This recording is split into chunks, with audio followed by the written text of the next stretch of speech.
सिंधु सौ बारू। हनुमान जी आता श्री राम के दुलारू। हम ऐल छी शरण में भव सिंधु सौ बारू। हनुमान जी आता हे केसरी के नंदन रजपद के कैल चंदन। पूजा के विधि न जानी केवल करे छी वंदन। हे केसरी के नंदन रजपद के कैल चंदन।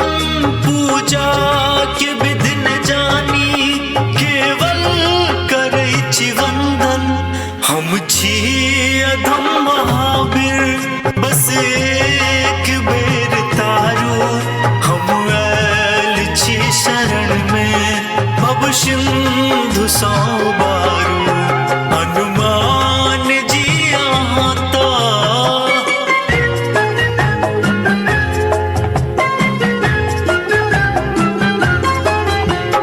छी जगत के स्वामी। हम इष्ट अपन मानी। हमरो शरण लगाबू बजरंग बलिदानी। छी जगत के स्वामी।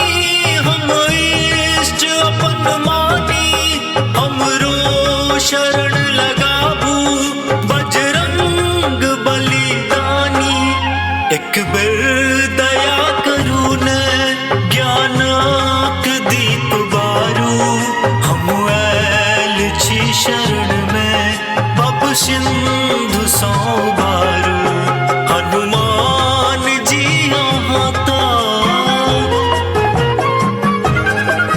संजीवनी के खातिर पर्वत उठा न लिए। सीता के खोज काका लंका जर लिए।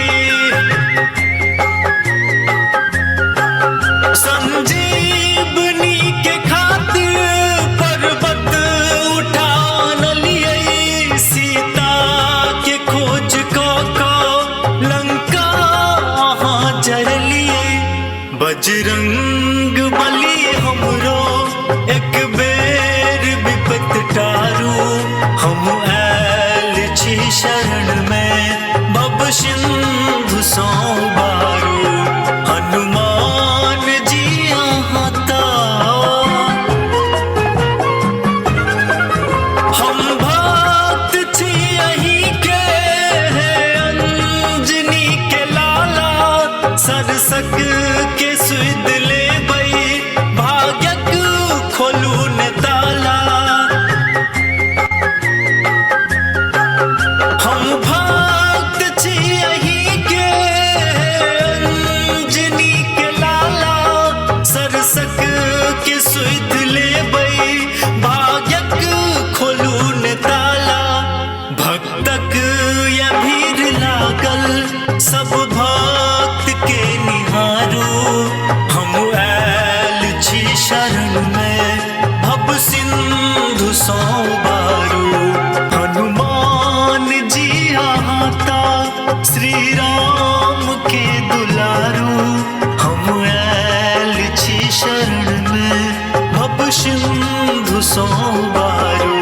हनुमान जी आता श्री राम के दुलारू। हम ऐल छी शरण में भव सिंधु सौ बारू। हनुमान